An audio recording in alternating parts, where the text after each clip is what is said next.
বলবো কোন দিক থেকে। বর্তমান যুগের হাওয়া বইছে উল্টো দিকে, বলতে গেলে মনে বাজে বলবো কোন দিক থেকে। এখন অনেক মা বোনকে দেখি চলছে উল্টো পাল্টা, স্বামীর সাথে কয় না কথা, বন্ধুর সাথে কথা বলে ঘন্টার পর ঘন্টা। এখন অনেক মা বোনকে দেখি চলছে উল্টো পাল্টা, স্বামীর সাথে কয় না কথা, বন্ধুর সাথে কথা বলে ঘন্টার পর ঘন্টা। এই দৃশ্য দেখে আমার মাথা যায় গো ঘুরে, বর্তমান যুগের হাওয়া বইছে উল্টো দিকে, বলতে গেলে মনে বাজে বলবো কোন দিক থেকে। বর্তমান যুগের হাওয়া বইছে উল্টো দিকে, বলতে গেলে মনে বাজে বলবো কোন দিক থেকে। বন্ধুরে আমার আল্লাহু তাবারক তাআলা যখন মানুষকে জাহান্নামের মধ্যে যখন টেনে হিজড়ে নিয়ে যখন জাহান্নামের মধ্যে যখন নিয়ে যাবেন, তখন ফেরেশতা বলবে আল্লাহু তাবারক তাআলা এদেরকে তুমি কেন টেনে হিজড়ে জাহান্নামে নিয়ে যাচ্ছ? আল্লাহু তাবারক তাআলা বলবেন ইন্নাহুম কানু লা ইয়ারজুনা হিসাবা, ইন্নাহুম কানু লা ইয়ারজুনা হিসাবা। পৃথিবীর বুকে এরা হিসাবের দিনকে মানেনি। এরা বলেছিল নামাজ পড়ে কি, এরা পৃথিবীর বুকে হিসাবের দিনকে মানেনি। এরা বলছিল জাহান্নাম নাই, জান্নাত নাই, কোনো কিছুই নাই, নামাজ পড়ে কি হবে, রোজা রেখে কি হবে, কোনো কিছুই হবে না। ইন্নাহুম কানু লা ইয়ারজুনা হিসাবা ওয়া কাযযাবু বিআয়াতিনা কিযযাবা। এরা আমার কোরআনকে কাযযাব করেছিল, এরা আমার কোরআনকে মিথ্যা মনে করেছিল, এরা আমার কোরআনের আয়াতকে এরা মিথ্যা মনে করেছিল, তার জন্য আমি এদেরকে জাহান্নামে ফেলব। ওয়া কাযযাবু বিআয়াতিনা কিযযাবা ওয়া কুল্লা শাইইন আহসাইনাহু কিতাবা। আল্লাহু তাবারক তাআলা কিয়ামতের মাঠে সমস্ত মানুষদেরকে আল্লাহু তাবারক তাআলা সমস্ত মানুষকে ডাকবেন, ডেকে আল্লাহু সুবহানাহু তাআলা বলবে আজকে তোমাদেরকে আমি কি করব? তোমাদেরকে আমি আমলনামা দিয়ে দিব। আল্লাহু সুবহানাহু তাআলা তাদের হাতে আমলনামা দিয়ে দিবেন। তো আল্লাহু তাবারক তাআলা যখন তাদের হাতে যখন আমলনামা দিবে, তখন ওই আমলনামা এমন একটা ভাষা লেখা রয়েছে, ওই ভাষাটা এমন একটা ভাষা কেউ পড়তে জানবে না, কিন্তু ওই টাইমে আজব একটা লেখা, আপনি শিক্ষিত হলেও পড়তে পারবেন, মূর্খ হলেও পড়তে পারবেন। যখন আপনি আপনার আমলনামা খুলি পড়বেন, তখন বলবেন মালি হাযাল কিতাব লা ইউগাদিরু সগীরাতান ওয়ালা কাবীরা। এ কেমন কিতাব রে বাবা, এই আশ্চর্য কিতাব রে বাবা। লা ইউগাদিরু সগীরাতান ওয়ালা কাবীরা। আপনি যখন আমলনামাটা নিজের হাতে নিয়ে পড়বেন, তখন আপনি অবাক হয়ে যাবেন। সেদিন কোনো বাঁচার উপায় রবে না, রবে না, রবে না। কি হবে না? বাঁচার উপায় রবে না। বন্ধুরে আমার, ছোট্ট করে একটা আপনাদের এবার উদাহরণ দেব। মনে করুন আল্লাহু তাবারক তাআলা আমাকে বলবে রে মুজাম্মেল তুমি এই কাজটা কেন করেছিলে? তখন আমি বলা আল্লাহু সুবহানাহু তাআলা আমাকে অমুক আমার শিক্ষক কি করেছিল, আমাকে এই জিনিসটা আমাকে কি করেছিল, আমাকে বলে দিয়েছিল। কি করেছিল? আমি অমুক শিক্ষকের কাছ থেকে শিখেছি। কার কাছ থেকে শিখলে?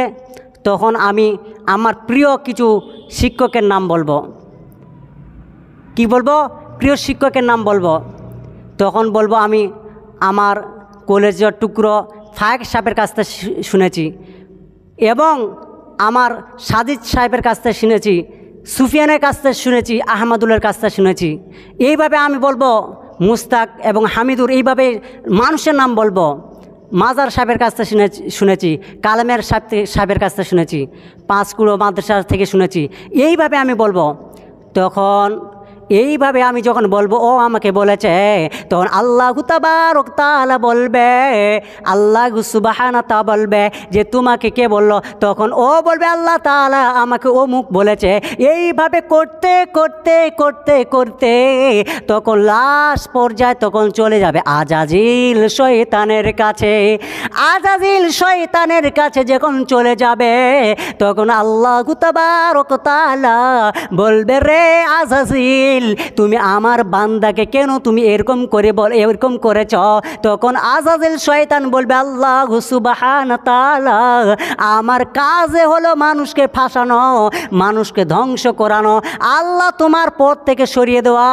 কিন্তু আল্লাহু সুবহানাহু তাআলা পৃথিবীর বুকে আমার কোনো কালাম ছিল না, আমার কোনো কিতাব ছিল না, আমার পক্ষে কোনো নবী ছিল না। আল্লাহু সুবহানাহু তাআলা পৃথিবীর বুকে ওদের কাছে তোমার কালাম ছিল, তোমার কোরআন ছিল, তোমার কিতাব ছিল, ওদের পক্ষে নবী ছিল। তো আমার তো কোনো কিছুই ছিল না। আপনার বলেন শয়তানের কোনো কালাম আছে নাকি, কিতাব আছে, বই আছে? নাই। আল্লাহু সুবহানাহু তাআলা ওদের পক্ষে তোমার কালাম ছিল, তোমার কোরআন ছিল, ওদের পক্ষে নবী ছিল, কিন্তু ওরা মানে না। আমি কি করব? সেদিন কি করবে? আল্লাহু সুবহানাহু তাআলা তাদেরকে জাহান্নামে দিবে।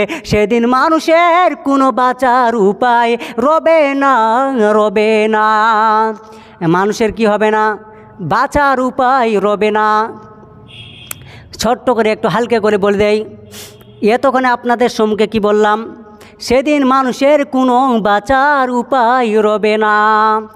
ওরা নামাজ রোজা ছাড়তে পারে, ওরা ধর্ম কর্ম ছাড়তে পারে, ছাড়বে না হিন্দি সিরিয়াল, স্টার জলসা ঘরে ঘরে বাদাইছে গোলমাল, স্টার জলসা ঘরে ঘরে বাদাইছে গোলমাল। ওরা নামাজ রোজা ছাড়তে পারে, ওরা ধর্ম কর্ম ছাড়তে পারে, ছাড়বে না হিন্দি সিরিয়াল, স্টার জলসা ঘরে ঘরে বাদাইছে গোলমাল। বিড়ি বাদা মর্জি না খায়, হিন্দি সিরিয়ালে পাগল সেও, পাশের বাড়ি মদন রে কয় তুমসে প্যার করতে হুঁ। পাশের বাড়ি মর্জি না খায়, হিন্দি সিরিয়ালে পাগল সেও, পাশের বাড়ি মদন রে কয় তুমসে প্যার করতে হুঁ। বুড়ার বয়স 80 বছর, আরে বুড়ির বয়স 80 বছর, বুড়ার বয়স 80 বছর, বুড়ির বয়স 80 বছর, হিন্দি সিরিয়ালে মারে টান, স্টার জলসা ঘরে ঘরে বাদাইছে গোলমাল, স্টার জলসা ঘরে ঘরে বাদাইছে গোলমাল। ওরা নামাজ রোজা ছাড়তে পারে, ওরা ধর্ম কর্ম ছাড়তে পারে, ছাড়বে না হিন্দি সিরিয়াল, স্টার জলসা ঘরে ঘরে বাদাইছে গোলমাল, স্টার জলসা ঘরে ঘরে বাদাইছে গোলমাল। বন্ধুরে আমার, এতক্ষণে বললাম কিয়ামতের মাঠে কোনো বাঁচার উপায় নাই। কিয়ামতের মাঠে কি বাঁচার উপায় নাই, কেউ কাউকে বাঁচাবে না। সেদিন সূর্যটা কী হবে? অনেক কাছে চলে আসবে, মানুষের মাথার মগজগুলো টকবক টকবক করে ফুটবে, এইভাবে ফুটবে।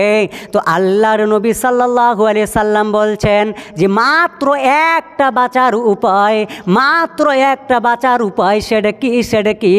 সেটা হচ্ছে ওই কঠিন কিয়ামতের দিনে যখন কোনো বাঁচার উপায় নাই, তখন কিন্তু মাত্র একটা বাঁচার উপায়। সেদিন কিন্তু 7 শ্রেণীর মানুষ কিন্তু আল্লাহর আরশের নিচে ছায়া পাবে। যেদিন কোনো ছায়া নাই, কঠিন দিন, 7 শ্রেণীর মানুষ আল্লাহর আরশের নিচে ছায়া পাবে। এটা সহিহ বুখারী হাদিস শরীফে এসেছে, হাদিস নাম্বার 6660 নম্বর হাদিস। এটা আল্লাহর নবী সাল্লাল্লাহু আলাইহি সাল্লাম এবার এক এক করে বলতে লাগলেন। আল্লাহর নবী সাল্লাল্লাহু আলাইহি সাল্লাম বলছেন, 1 নাম্বার